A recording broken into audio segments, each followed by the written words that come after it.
dolor en hemitórax correspondientemente, que se exacerba cuando respira de manera profunda y con la tos. Tiene una tos productiva con esputo purulento. ¿Hace cuánto? Hace 3 días. Dentro de los antecedentes médicos nos mencionan, no hay antecedentes médicos relevantes, no tiene alergias, no hay hospitalizaciones. En relación al examen físico, la presión arterial está en 125/80, la cardíaca en 88, respiratoria 20, temperatura en 38,5, a nivel de los pulmones que tiene, estertores palpitantes en la base del pulmón derecho, y en la radiografía de tórax nos dice que hay un infiltrado lobular derecho compatible con neumonía. Prácticamente tiene crédito en la concentración, tiene fiebre, tiene dificultad de inspiración, dolor a nivel del tórax correspondientemente. La radiografía nos muestra imágenes de radiopacidad y estamos ante un paciente que no tiene factores de riesgo aparentemente. Es un cuadro en este caso de neumonía. ¿Ya? ¿Qué preguntas me hacen? ¿Qué mecanismos están involucrados en la síntesis de quién? De la pared bacteriana. Recordemos que si hablamos de pared bacteriana, tenemos que hablar de la famosa pared de los famosos péptidos ligados. Entonces quiere decir que nosotros vamos a hablar de esta pared celular de las bacterias, que es un elemento de defensa y protección. Porque si esta pared se rompe, ¿qué ocurre con la bacteria?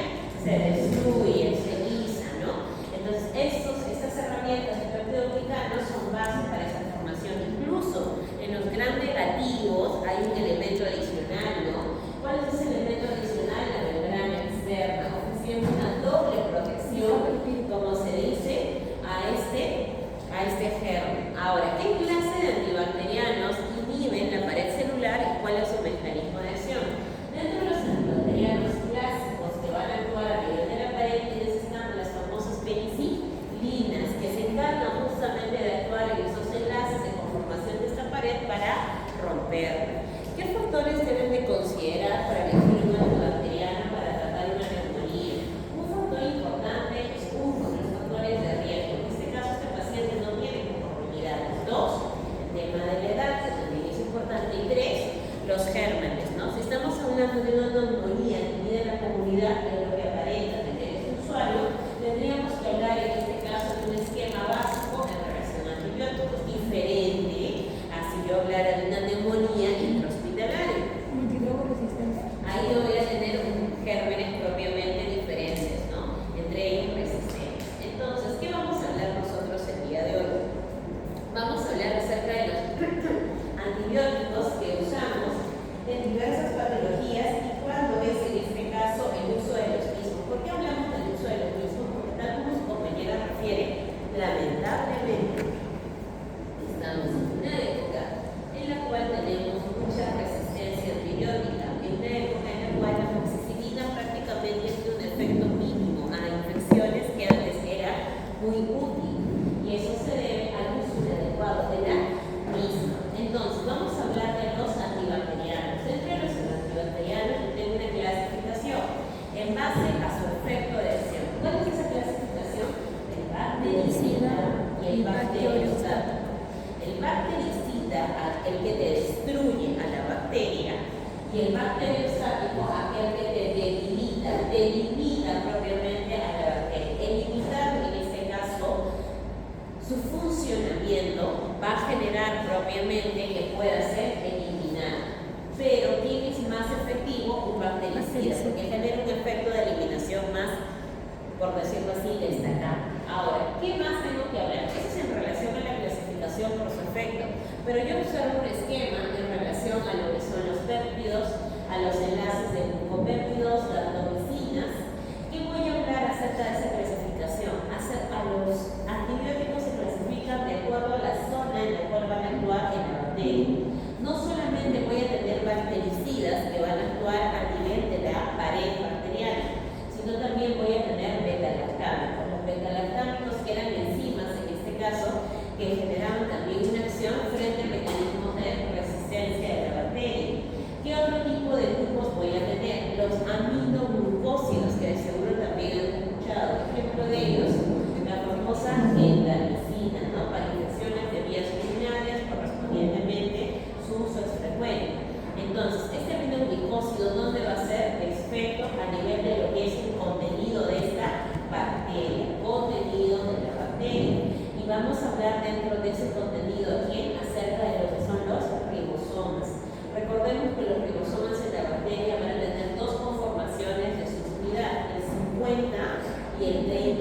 S, ¿no es así? Entonces, dentro de los aminoglucósidos vamos a tener nosotros la teta S y a quién más? A las tetraciclinas. Las tetraciclinas, como en este caso, también son antibióticos que usamos para patologías oculares, correspondientemente como presentación de ungüentos, o de igual manera otra tetraciclina que conozco, ¿cuál es? La doxiciclina, que la usamos para enfermedades inflamatorias pélvicas, ¿no? Muy bien. Luego tenemos al 50S. Esta subunidad, ¿quién la representa? Los macrólidos. Dentro de los macrólidos está el famoso acitromicina, que ya lo conocen para procesos respiratorios de tipo atípicos. ¿Cuál más? La eritromicina y la eritromicina, que se usa para parte del esquema sensible del Helicobacter pylori. Muy bien. Luego tenemos aquí a la clindamicina, que corresponde a un grupo de fármacos anaeróbicos, ¿ya? Y el cloranfenicol correspondientemente, que dentro de sus efectos adversos del cloranfenicol, haciendo un repaso, nos va a generar el famoso hombre gris. Entonces, ¿qué características tiene la tetraciclina y el macrólido en común, teniendo en cuenta que actúan en diferentes subunidades de los ribosomas? Como punto en común es que ambos son bacterios tárgicos, mientras que las penicilinas y los aminoglucósidos, que son bactericidas. Ahora, ¿qué otra clasificación tengo? Tengo en relación a bactericidas aquellos que van a actuar en el material genético. ¿A qué me refiero en el material genético? Al ADN y al ARN. Dentro de los que actúan a nivel del ADN, ¿quién va a estar? Las quinolonas, como el ciprofloxacino y el metronidazol, que lo usamos para qué tipo de enfermedades, no solamente para parasitosis, sino también para enfermedades anaeróbicas. Entonces tenemos dos anaeróbicos, la clindamicina y el metronidazol. Y luego tenemos aquellos que hacen efecto a nivel de los metabolitos. ¿Cuáles van a ser? El cotrimoxazol, ¿no? El famoso sulfametoxazol más dimetropin, que también está dentro de ellos. ¿Y qué efecto van a tener? Bacterios tárgicos. Muy bien. Entonces, teniendo en cuenta esa clasificación, vamos a iniciar nosotros con qué? Con los inhibidores de qué? De la pared celular. Vamos a iniciar con esta barrera protectora de estos gérmenes. Dentro de esos medicamentos tenemos a inhibidores de la síntesis de pared celular. Fosfomicina es un medicamento de presentación vía oral en sobres que se utiliza para el uso de infecciones del tracto urinario en pacientes con comorbilidad o pacientes que tengan múltiple resistencia. Normalmente es un antibiótico de una sola dosis, pero solamente tiene que usarse bajo esta premisa de casos. No es que yo pueda usarla, como se dice, de manera frecuente o de todo tipo de aplicación. Entonces, la fosfomicina como representante inhibidor de la síntesis de pared celular. ¿Qué más está? La vasopresina correspondientemente como segunda fase. La cicloserina. ¿Dónde hemos escuchado la cicloserina? En los tratamientos de TBC. ¿Qué tratamientos de TBC? Los tratamientos MDR. ¿Cuál es un efecto adverso clásico de la cicloserina? La psicosis. Por eso todo paciente que va en este caso a usar tratamiento TBC con cicloserina con MDR tiene que tener un examen psiquiátrico de base para poder identificar, como se hace referencia, este tipo de efecto adverso de presentarse. Y vamos a tener en tercera fase que a los glicopéptidos. Ahora, solamente estos medicamentos van a actuar a nivel de la síntesis de la pared celular. No, también voy a tener a los metalactámicos como la cuarta fase. Dentro de los metalactámicos, ¿quiénes están? El ácido clavulano, ¿no es así? ¿Y qué otros antibióticos tengo? Las penicilinas, las cefalosporinas, los monopax y los carbapenems. Dentro de las penicilinas, yo tengo una clasificación. Las naturales, ¿cuáles son? La penicilina G y la penicilina 5, que normalmente la usamos, la G para qué tipo de patologías? Sífilis, ¿no es así? Tratamiento de sífilis, aplicación intramuscular, mientras que la penicilina G antiguamente la empleamos para tratamiento de infecciones respiratorias altas. ¿Por qué digo antiguamente? Porque actualmente si uno tiene una faringitis, respectivamente bacteriana, ¿qué va a usar? Amoxicilina. Ya no usamos en este caso la presentación intramuscular digo que no se use, simplemente que ya lo usamos menos. Ahora, ¿cuál? La penicilina ¿qué? La que es para sífilis y para infecciones no, también podemos usarlo para trato respiratorio, pero es parte también del esquema de infecciones de transmisión sexual sífilis. Cuando ustedes revisen el esquema de infecciones de transmisión sexual, les van a hablar de un grupo de antibióticos de uso específico. Entre ellos van a estar la penicilina G, va a estar la dicloxacilina correspondientemente, va a estar el metronidazol, va a estar la acitromicina y el ciprofloxacina. Estos cuatro que mencionamos son parte del esquema terapéutico para infecciones de transmisión sexual, dependiendo, ¿no? Si es sífilis, si es un síndrome de descarga uretral, si es un linfogranuloma, si es una enfermedad inflamatoria médica, eso va a ser diferente. Ahora, dentro de lo que es la resistencias a las penicilases, resistencias a las penicilases, ¿quiénes están? La famosa oxacilina y penicilina. La oxacilina, ¿dónde se usa habitualmente? En pacientes con celulitis, pero celulitis en este caso en miembros inferiores, pero para uso hospitalario. Quiere decir que el paciente va a estar ¿qué? Hospitalizado, y ayuda bastante porque se emplea de manera vía parenteral cada 6 horas. Aminopenicilinas, las que ustedes conocen. ¿Cuáles son esas aminopenicilinas? Amoxi y ampicilina. Las usamos para infecciones, en este caso, tanto de vía respiratoria, tanto de vía urinaria, como también para el tema de mordeduras o infecciones en partes blandas. Es un antibiótico bastante bueno, sin embargo, por el mal uso de los mismos, es uno de los cuales tenemos mayor resistencia, ¿no? Las carboxipenicilinas. Dentro de las carboxipenicilinas está la carbamazepina, ¿ya? Como representante. Luego tenemos a las ureidopenicilinas. Dentro de las ureidopenicilinas tenemos a la piperacilina.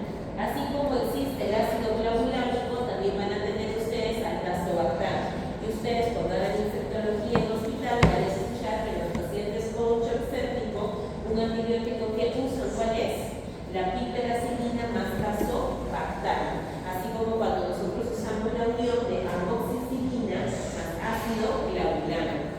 Son en este caso antibióticos que van de la mano, no van solos. Ahora, ¿qué más vamos a tener nosotros? Las cefalosporinas. Actualmente la clasificación es de 5, no de 4. La clasificación de primera generación, ¿quién está? La cefalolina correspondiente, cefazolina y la cefalotina. Normalmente la primera generación la usamos para infecciones de partes blandas, me refiero a lo que es piel, tejido celular subcutáneo. La segunda generación tenemos a la cefoximina y cefuroxina, que lo podemos usar tanto para infecciones de partes blandas como para infecciones, en este caso, respiratorias o urinarias. Tercera generación, la ceftriaxona. La ceftriaxona también es de uso en neumonías, pero neumonías en este caso de qué tipo? Adquiridas en la comunidad y hospitalarias, porque su uso es parenteral. ¿Qué otro más está además de la ceftriaxona? La ceftazidima, que corresponde ¿a quién? A la tercera generación. Y luego tenemos a la cuarta generación, el cefepime. ¿Cuál es la ventaja de la cuarta generación? Es que podemos usarlo para el manejo de pseudomonas. Esa es la ventaja con las cefalosporinas, a diferencia de quién? De las penicilinas. Las cefalosporinas tienen un efecto antipseudomónico, especialmente las de cuarta generación. Falta uno más. ¿Cuál falta? La cefarolina, que es de quinta generación. Eso lo utilizamos para los estafilococcus aureus meticilino, y ahí está, meticilino resistentes. A esos famosos estafilococcus aureus meticilino resistentes usamos una cefalosporina de quinta generación. Dentro de los monovacs tenemos al Astreonam y dentro de los carbapenems tenemos al clásico imipenem, meropenem y ertapenem, que lo usamos más que nada en patologías shock septic. Son medicamentos que se usan más que nada por el área de infectología previa autorización. Son de uso parenteral y se tiene que hacer el cálculo de dosis. El cálculo de dosis en relación a funcionamiento renal.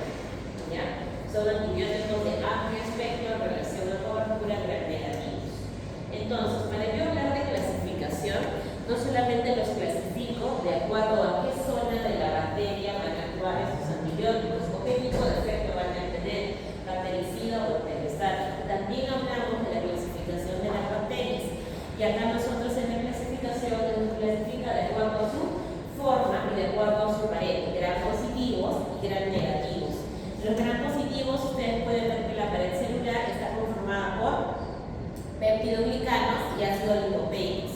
Y la membrana plasmática está conformada por proteínas de base. Mientras que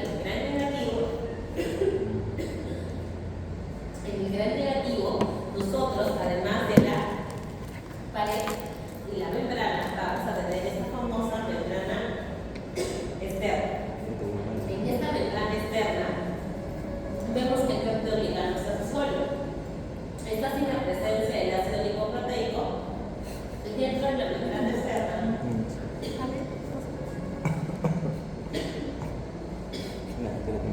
¿Está bien, doctora?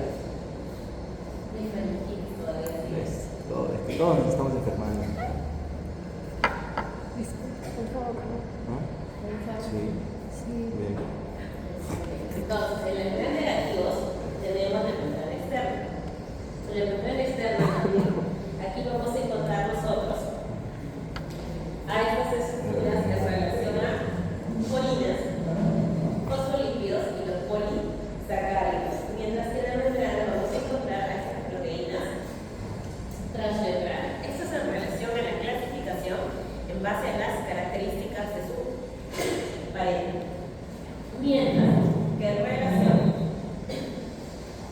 a lo que se forma, a su figura, yo voy a clasificarlo en cocos, bacilos, correspondientemente, o sea, cuerpos y forma, intracelulares y otros.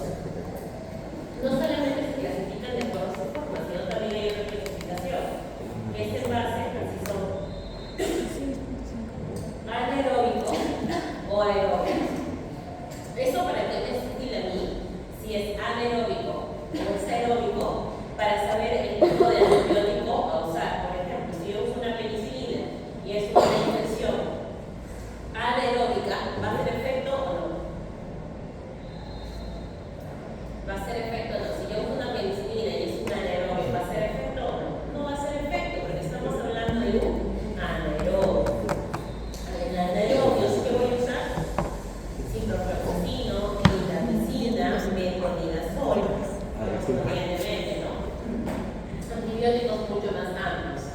Mientras que en la clasificación positiva yo tengo a los cocos y a los bacilos. Dentro de los cocos, ¿quiénes están?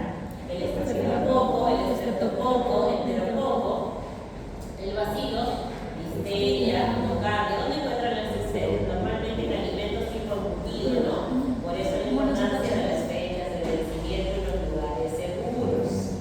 Luego tenemos nocardia, corynebacterium, bacilos gram positivos. Dentro de los gram negativos vamos a tener a cocos gram negativos, como igual, Neisseria gonorrea, enfermedad de transmisión sexual, mozzarella. Y dentro de los bacilos vamos a tener a las enterobacterias, entre ellas a la Escherichia coli, a la salmonella, a la Klebsiella, correspondientemente al Starbardio, Yersinia pestis, ¿no? En relación a los roedores. Aquellos que son curvos, ¿cuáles son curvos? En forma de coma. El Vibrio cholerae, Campylobacter yeyuni. Y dentro de los otros, ¿quiénes están? Fraxinella tularemia, Haemophilus correspondientemente, y los no fermentadores, bacilos gram negativos no fermentadores. ¿Quiénes son? Pseudomonas, Acinetobacter. Dentro de los que son intracelulares, riqueza. ¿Qué enfermedad me produce la riqueza? La enfermedad de las montañas rocosas, ¿no? Lo encontramos en este caso en las fibras. Luego tenemos la legionela, la brucela, el cicloplasma, el clamidia, otra enfermedad de transmisión sexual, la clamidia. Y dentro de otras formas estaban las espiroquetas.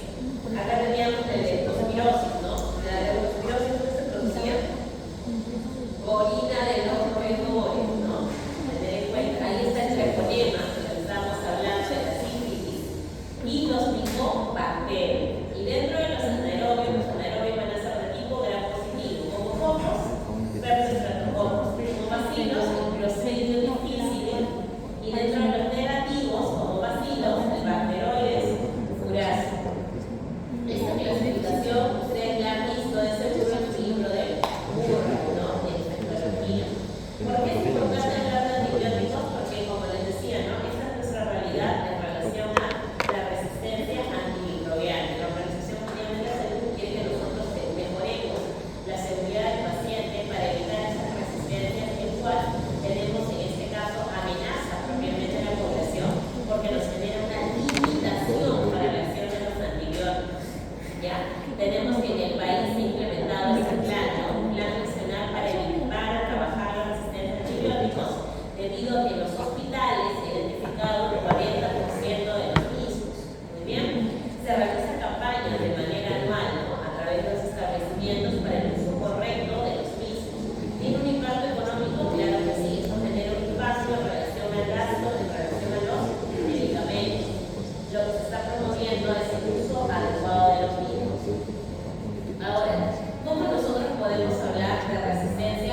antimicrobianos.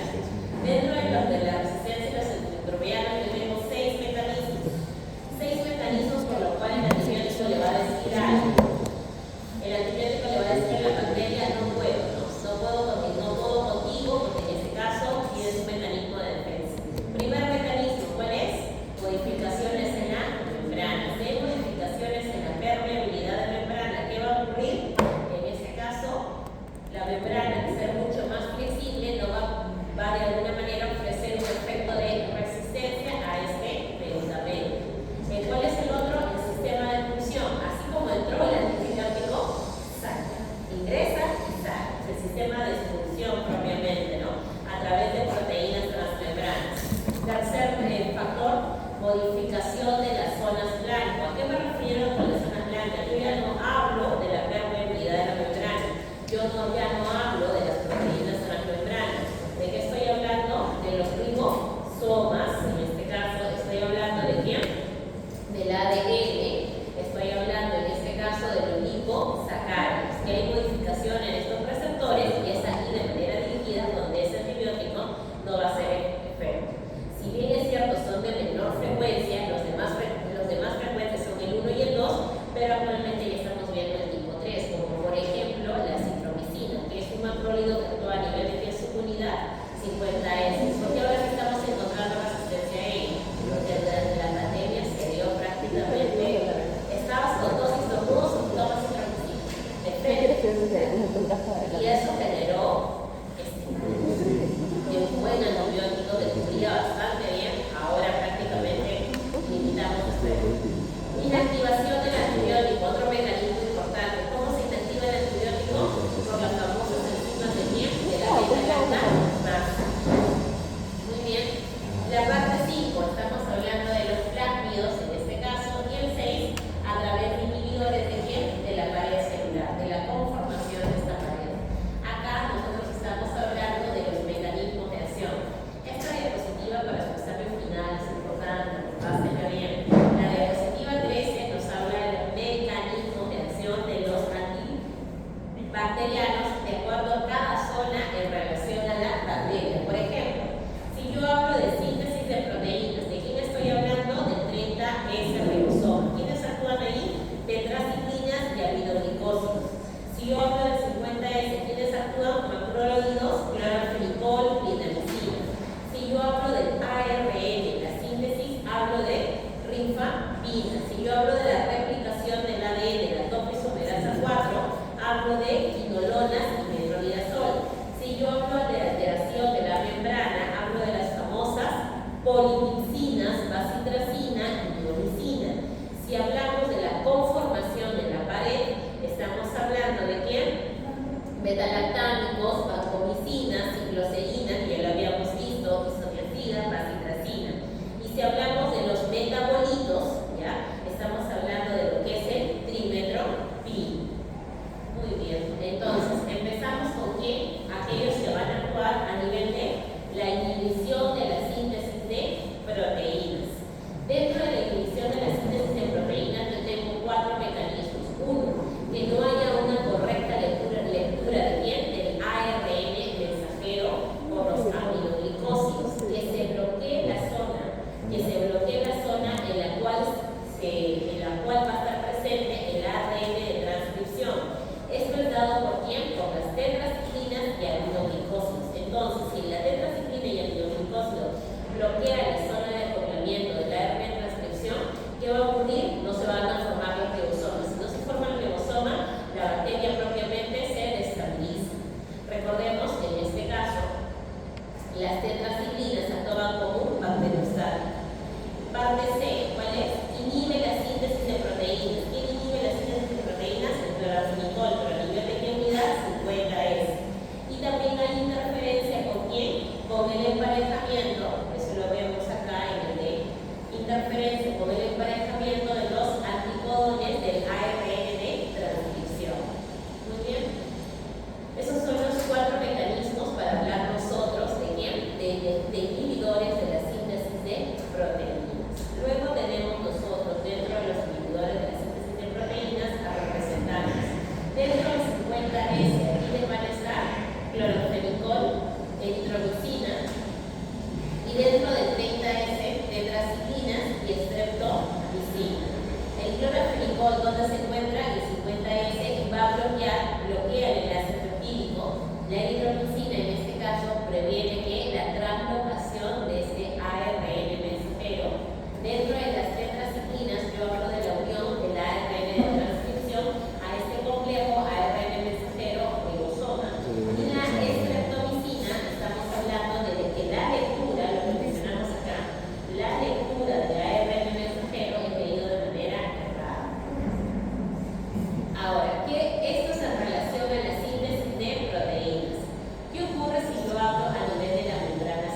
las penicilinas. ¿Muy bien? Ahora, ¿qué elegimos? ¿Ya? Primero que nada, yo tengo que saber dónde está la infección. Vía aérea, vía, en este caso, digestiva, oídos, ojos, partes blandas. Al conocer yo dónde está la lesión, voy a saber qué tipo de gérmenes son los que en este caso van a estar presentes en esa zona. Y de acuerdo a ello, poder usar mi antibiótico. Si yo no sé dónde está la infección, yo no puedo indicar un antibiótico. Ahora, ¿qué factores se han relacionado en este caso con el fármaco? Tenemos en este caso inactivación enzimática, que es un mecanismo de resistencia, ¿no? Ahí tenemos las de beta-lactamasa. ¿Y cuál es el otro mecanismo? El de cambio en la molécula blanca. Estamos hablando de quién? De las transpeptidasas. Entonces, ¿qué fármacos vamos a tener en este caso para poder enfrentar a las beta-lactamasas? Antibióticos beta-lactámicos, al igual que para enfrentar a las transpeptidasas. ¿Qué otro factor tengo que tener en cuenta para poder dar un antibiótico? Nos habla del factor de las alergias. Muy bien, las alergias. Entonces, si el paciente es alérgico, tengo que restringir ese antibiótico. Una de las alergias más frecuentes, ¿cuál es? Las penicilinas. ¿Es el único? No. ¿Qué ocurre con el cloranfenicol y el sulfamethoxazol más trimetoprim? ¿Qué tipo de efectos te producen? Síndromes a nivel de lo que es la médula ósea, ¿ya? Trastornos hematológicos. Por eso cuando hablamos de cloranfenicol, no olvidar el síndrome de niño gris. Ototoxicidad. Tienes que generar lesiones en el alveolo ético, en la vancomicina y en el ácido glicósico. Hepatotoxicidad. ¿Quién la genera hepatotoxicidad? Isoniazida y la sulfamidas. Efectos digestivos, los macrólidos como la eritromicina, y cardiotóxicos, la eritromicina y las fluoroquinolonas. Acá nos está hablando acerca de qué medicamentos yo puedo usar para qué, para las infecciones de acuerdo a la zona en la cual estoy visitada. Si yo hablo, por ejemplo, de infección de piel y partes blandas, ¿qué antibiótico de manera sistémica? La amoxicilina. Es muy bueno para enfermedades por estreptocopiógenes. En este caso, ¿qué me genera el estreptocopiógenes? La erisipela, la celulitis y el famoso impétigo. El impétigo que era estas costras minimizadas en niños menores de 5 años, ¿no? Le damos un tirosina de manera local, que es un antibiótico más amoxicilina, y con esto el menor va a responder bien a estas infecciones. Ahora, ¿qué ocurre si hay una infección, en este caso extensa, invasiva, una sepsis? ¿Qué recomiendan? Penicilina G, como les decía, ¿no? El uso propiamente parenteral del mismo. Dentro de una celulitis por estafilococos, le recomendamos que una cefalosporina. Y dentro de las cefalosporinas, yo les mencioné que cefalosporinas son de elección para partes blandas, cefalosporinas de prima.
logra en este caso erradicar a quién, al Helicobacter pylori.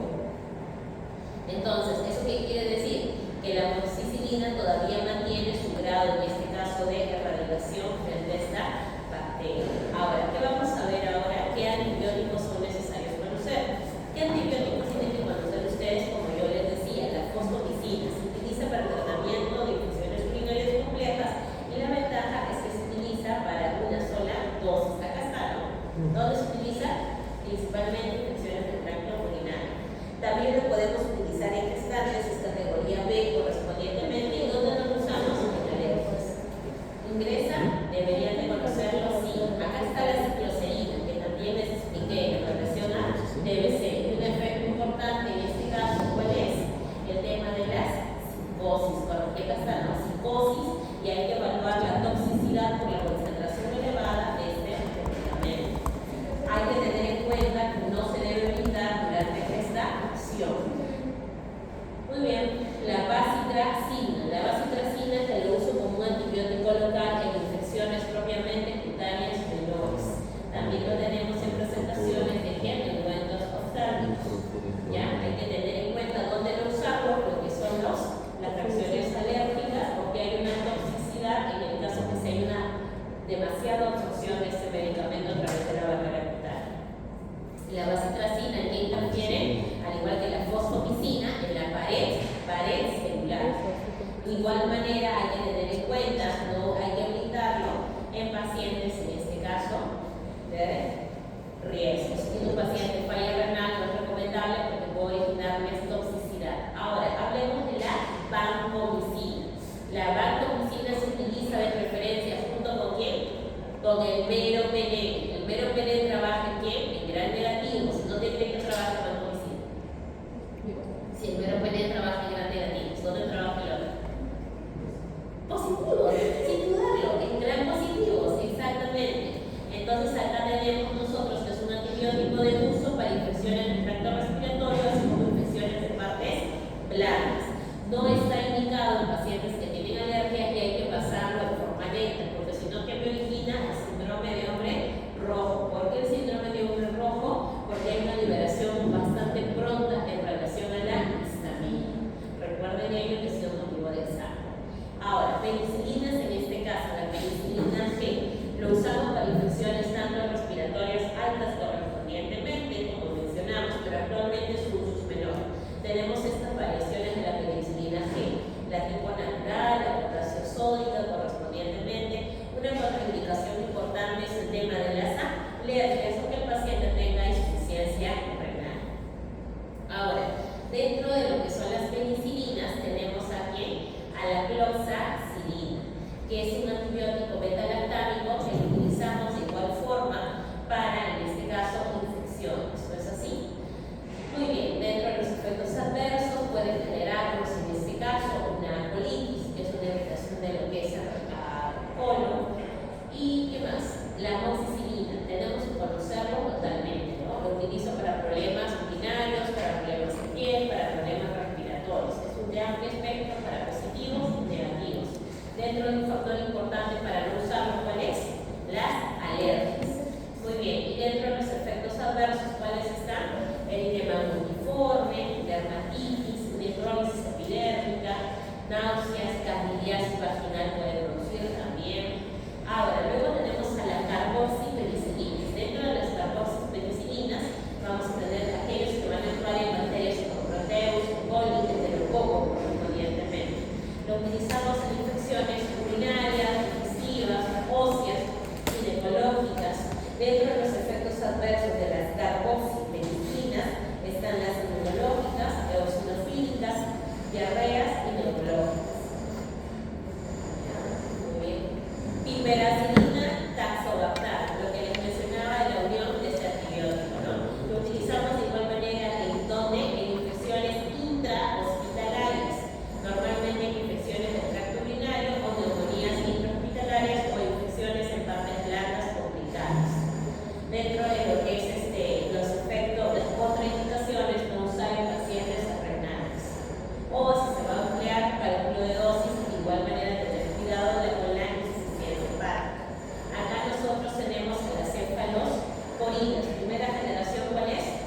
osteoarticulares, infecciones urinarias, partes blandas, respiratorias, se define de igual manera. Tenemos toda esta cobertura amplia a esta cuarta generación y entre ellas también vamos a desglosar aquí para ver el sistema de accionar.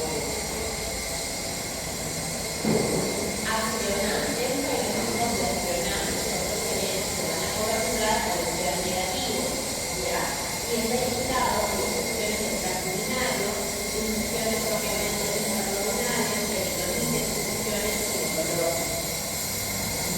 InPNEM, que en este caso es el grupo, ¿ya?, de los carbapenems se utilizan para infecciones intracerebrales, actúa bien como ser negativo, sean infecciones de partes blandas, infecciones urinarias, correspondientemente, o osteoarticulares. Y acá tenemos al meropenem, ¿no? El meropenem es el de uso más amplio a nivel general. De igual manera puede coberturar Gram negativos, intraabdominales, respiratorios, partes blandas, articulares, correspondientemente.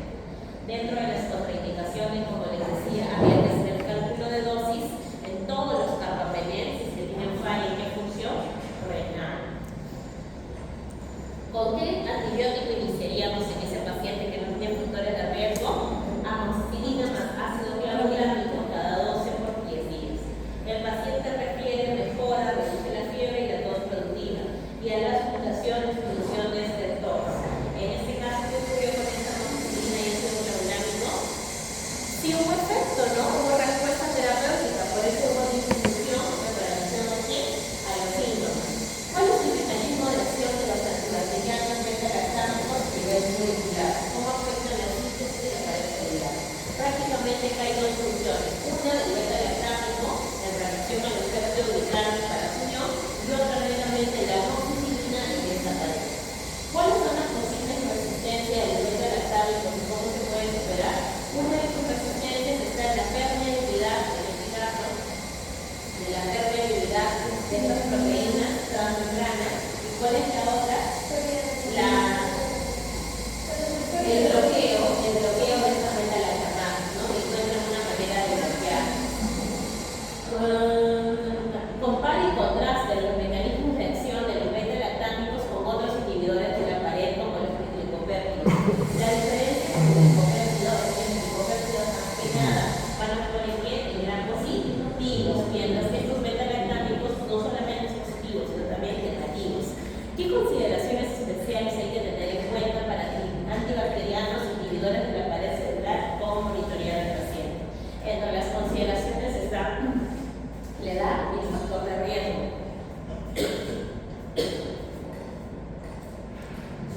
¿Qué monitorearíamos en este paciente?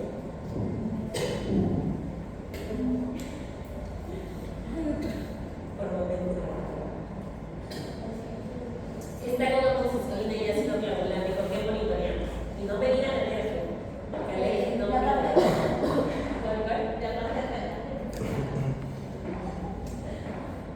un problema